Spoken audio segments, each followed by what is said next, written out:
Welcome to this lecture. I am Shailesh Kumar Mishra. I am an assistant professor of English. I am working in Government Chandulal Chandrakar Arts and Science College Patan, District Durg. My college is affiliated to Hemchand Yadav Vishwavidyalaya Durg, Chhattisgarh.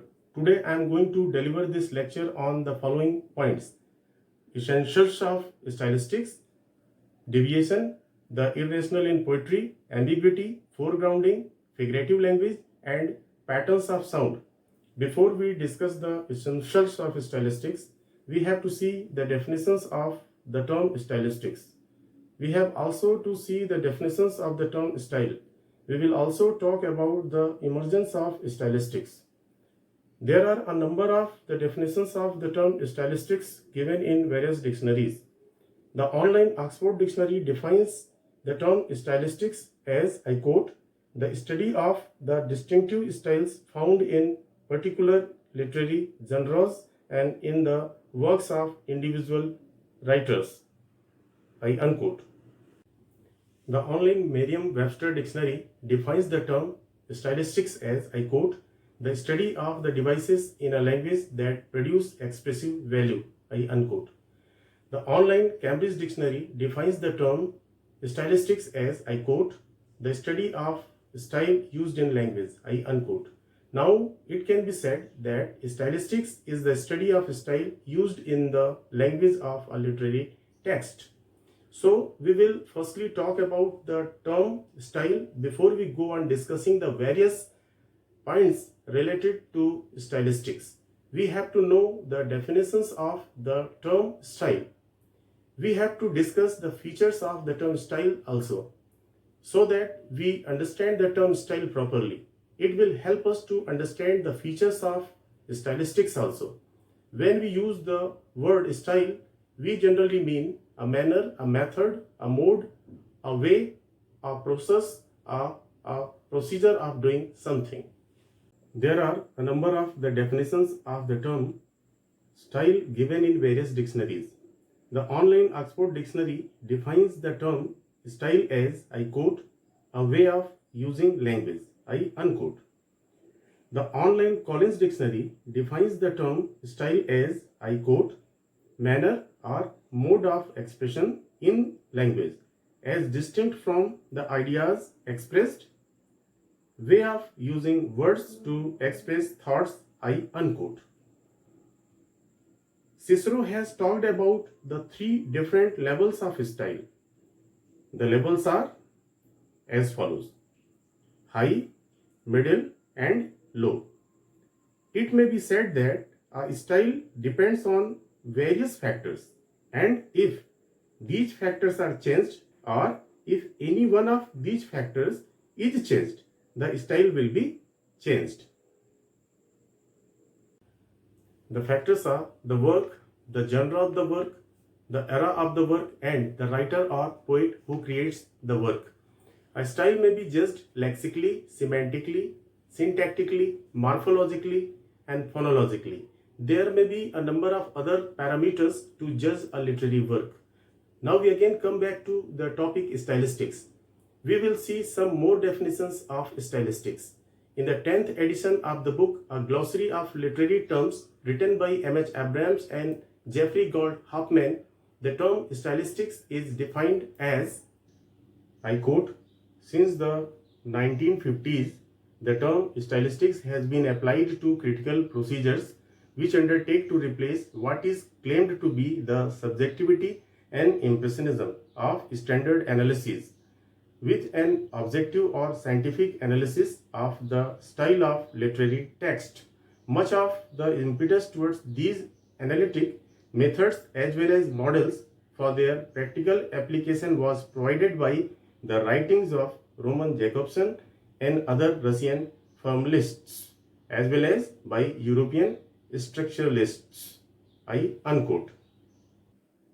Peter Berry defines the term stylistics as, I quote, stylistics is a critical approach which uses the methods and findings of the science of linguistics in the analysis of literary texts.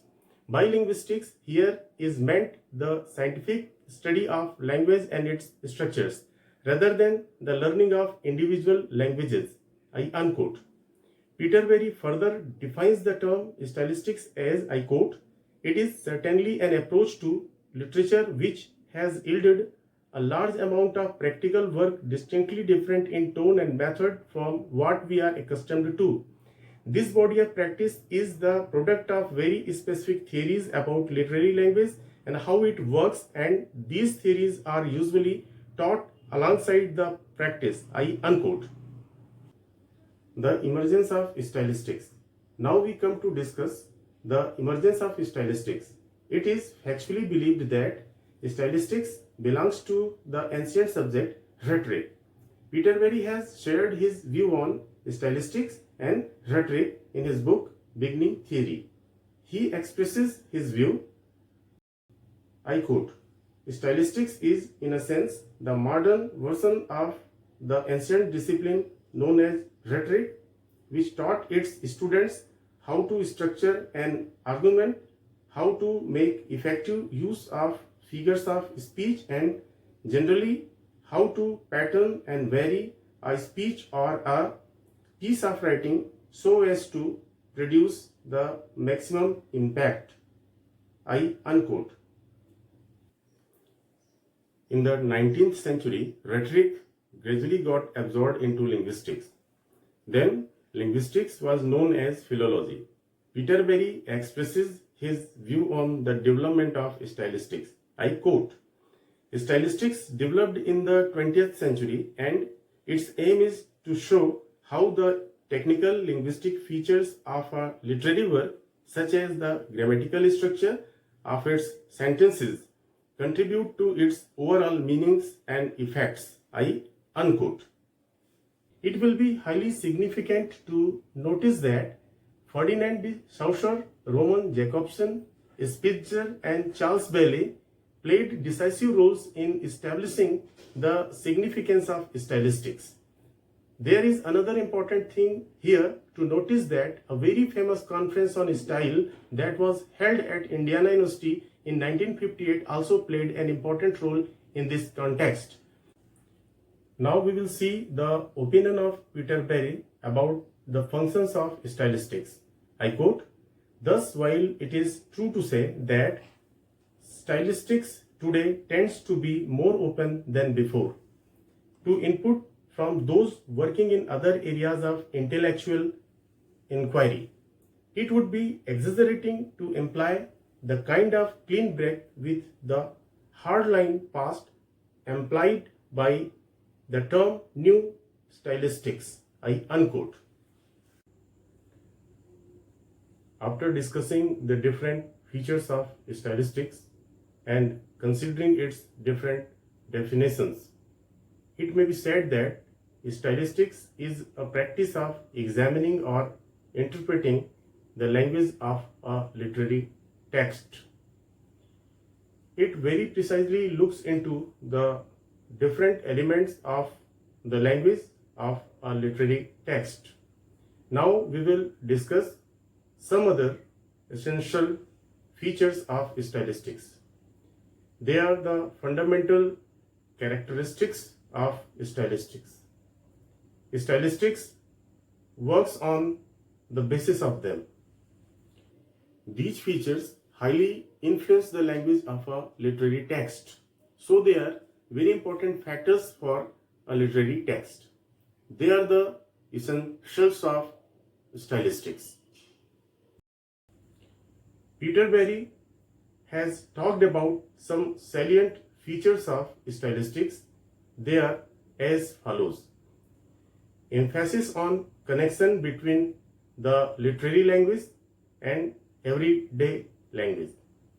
Use of technical terms of linguistics like transitivity, under lexicalization, collocation, and cohesion, scientific objectivity, and demystification of both literature and criticism.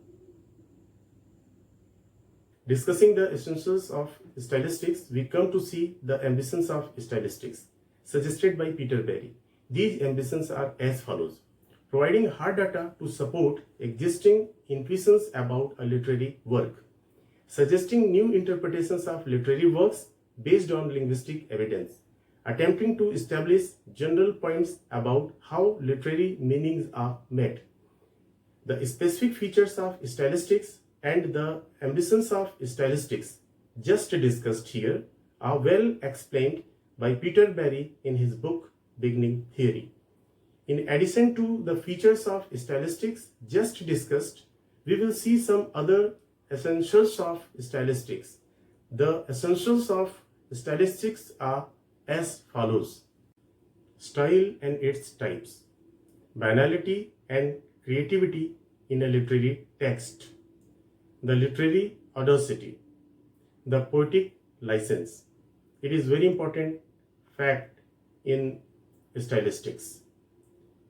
Phonology, graphology, morphology, lexis, semantics, and syntax.